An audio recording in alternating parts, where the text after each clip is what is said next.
Assalamualaikum. Okay, ada satu barang untuk unboxing. Perry charger. Ya. Try buka, unboxing. Oh, terbaik.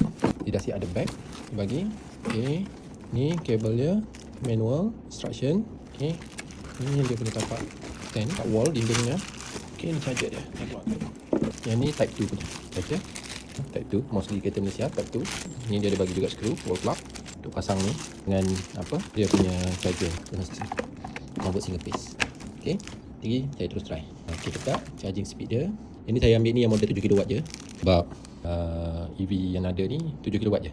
Dia ambil 7 kW to travel. Area mana yang ada CE plug ni, ada benda ni, saya boleh tumpang bayar sewa lah. Jadi rumah mentua saya pun, saya sampai, lepas cucuk je ni, boleh tengok dekat app Perry ni, Tuya punya apps. Boleh tengok lah berapa penggunaan. Kena bayar lah bil, jangan free je. Mentang-mentang mak tua. Yang bertua kan. Jadi jangan duk minta nak free pula, kena bayar. Okay, untuk pembelian boleh tekan button di bawah. Jangan lupa tolong komen, like, share serta follow. Terima kasih kerana support. Assalamualaikum.